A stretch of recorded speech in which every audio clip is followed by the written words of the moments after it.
So today we are going to discuss about if else and switch case. if else का अगर मैं syntax बोलूं तो ये कुछ ऐसा होता है। if उसके बाद कंडीशन, देन उसके बाद ट्रू स्टेटमेंट, देन उसके बाद एल्स, देन उसके बाद फॉल्स स्टेटमेंट। तो इसका क्या मतलब हुआ? सिंटैक्स मतलब जैसे मैथमेटिकली हम जिसको फॉर्मूला बोलते हैं, तो प्रोग्रामिंग लैंग्वेज में उसी को ही सिंटैक्स आप लोग बोल सकते हैं कि प्रोग्रामिंग लैंग्वेज में उसी को ही सिंटैक्स कहा जाता है।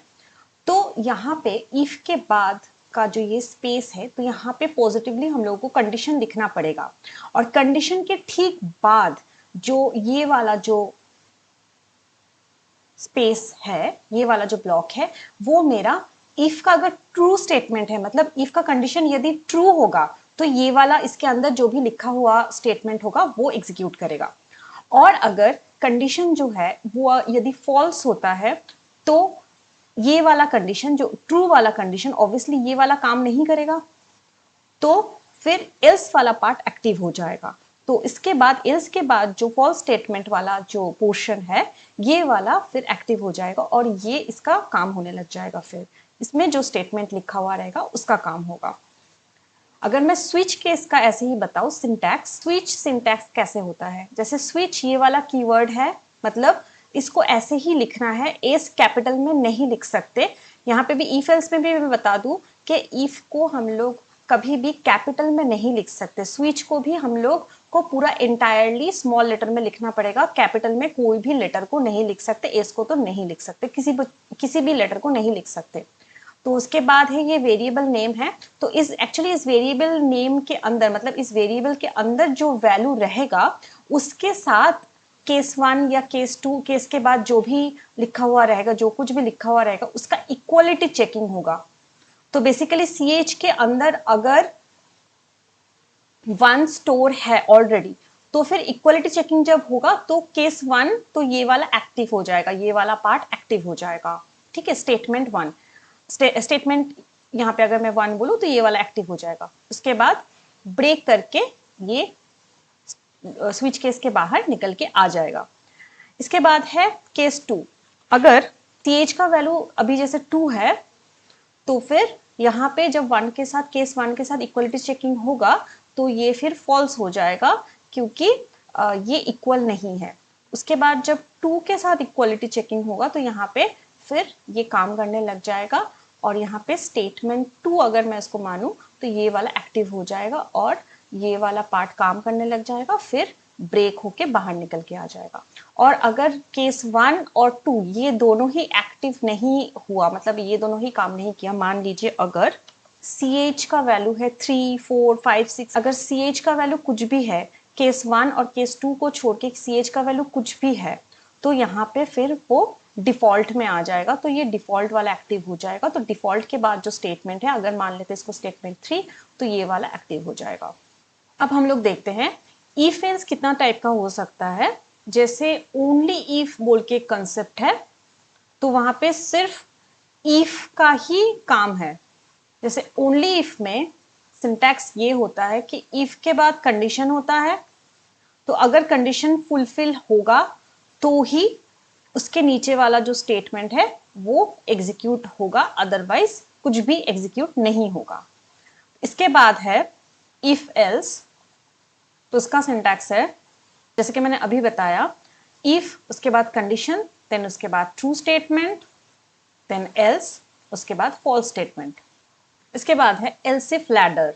एल्सिफ लैडर में क्या होता है, मल्टीपल कंडीशंस रहता है। जैसे इफ एल्स और अगर एल्सिफ लैडर का मैं डिफरेंस देखूं, इन दोनों में डिफरेंस क्या है, इफ एल्स में सिंगल कंडीशन होता है, एक ही कंडीशन होता है, लेकिन एल्सिफ लैडर में यहाँ पे क्या होता है, मल्टीपल कंडीशन होता है। तो एल्सिफ लैडर में यहाँ पे मल्टीपल कंडीशन में आप लोग देख सकते हैं इफ के बाद फर्स्ट कंडीशन। तो यहाँ पे रूल्स ही ऐसा है कि फर्स्ट वाला जो कंडीशन जब हम लोग लिखेंगे तो उसके लेफ्ट साइड में इफ ही होना है, मतलब इफ से ही हम लोग को स्टार्ट करना है, और इफ के बगल में हम लोग को फर्स्ट कंडीशन लिखना पड़ेगा। तो अगर ये कंडीशन ट्रू हो जाएगा तो स्टेटमेंट 1 विल एग्जीक्यूट। अच्छा, उसके बाद एल्सिफ और एल्सिफ के बीच में एक स्पेस का गैप रहेगा, यहाँ पे एक स्पेस का गैप रहेगा, ठीक है, ये याद रहे। तो एल्सिफ के बगल में हम लोग सेकंड कंडीशन लिखेंगे, कंडीशन नंबर 2। सेकंड वाला condition onwards, second condition onwards हम लोगों को एल्स इफ के बगल में ही लिखना पड़ेगा, मतलब एल्स इफ लिखना पड़ेगा, उसके बगल में हम लोगों को कंडीशन 2 लिखना पड़ेगा। तो स्टेटमेंट 2 क्या हो जाएगा, ये एक्टिव हो जाएगा या फिर ये एग्जीक्यूट करना स्टार्ट हो जाएगा। तो मैंने सेकेंड कंडीशन ऑनवर्ड्स हम लोग एल्स इफ लिखेंगे, तो फिर यहाँ पे फिर से एल्स इफ लिखेंगे, फिर थर्ड कंडीशन, अगर थर्ड कंडीशन मेरा हो जाएगा सेटिस्फाइड तो फिर हम लोग यहाँ पे करेंगे। तो एक्चुअली ये सब एक साथ ही काम नहीं करता है, अगर फर्स्ट वाला काम नहीं किया तभी हम लोग सेकेंड और थर्ड वाले को चेक करेंगे, और अगर फर्स्ट वाला काम नहीं किया तो हम लोग सेकेंड वाले में चेक करेंगे, तो सेकेंड वाला काम नहीं किया तभी हम लोग थर्ड वाले में चेक करेंगे।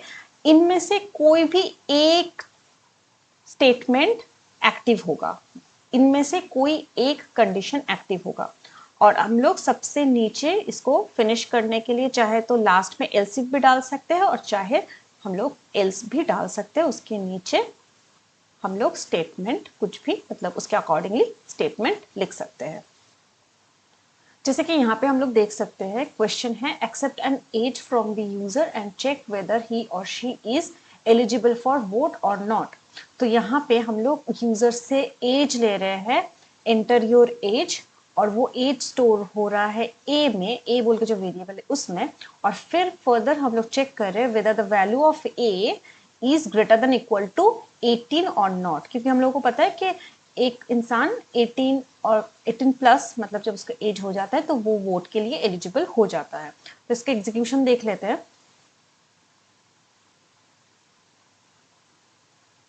अगर एज मैंने 45 दे दिया तो ही और she is eligible for vote हो जाएगा, और अगर मैंने 14 दे दिया तो यहाँ पे डिस्प्ले हो रहा है ही और she is not eligible for vote. तो यहाँ पे हम लोग देख सकते हैं सिंगल कंडीशन है, और सिंगल कंडीशन के लिए इफ एल्स में कैसे डिस्प्ले होता है या फिर कैसे आंसर लिखा जाता है सिंगल कंडीशन के लिए। तो अभी हम लोग जावा में इफ एल्स लैडर कैसे होता है उसको सीखेंगे। तो उससे रिलेटेड अगर क्वेश्चन अगर एक देखें तो वो क्वेश्चन है, जैसे मार्क्स और यहाँ पे ग्रेड हम लोग देख सकते हैं। मार्क्स अगर 90 से 100 के बीच में होगा तो उसको डिस्टिंक्शन, ये वाला वर्ड डिस्प्ले होगा, डिस्टिंक्शन मिलेगा उसको।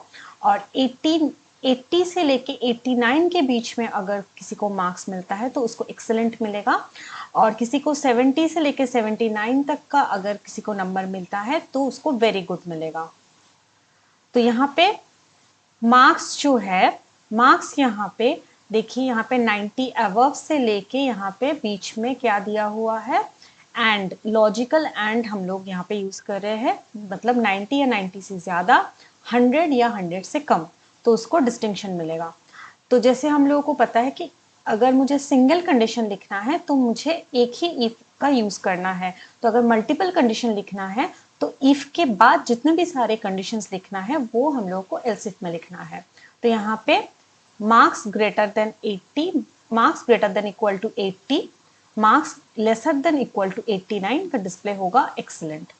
यहाँ पे फिर marks greater than equal to 70 and marks less than equal to 79, तो इसका डिस्प्ले होगा वेरी गुड। तो अभी हम लोग डिफरेंस बिटवीन इफ एल्स और स्विच केस देख लेते हैं। जैसे कि यहाँ पे दिख रहा है ये 2014 और 2019 में आया था, आईसीएसई का जो बोर्ड एग्जाम हुआ था उस टाइम पे। तो इफ एल्स और स्विच केस के बीच में क्या डिफरेंस है? फर्स्ट डिफरेंस जो है, it can perform test on relational और अ लॉजिकल एक्सप्रेशन।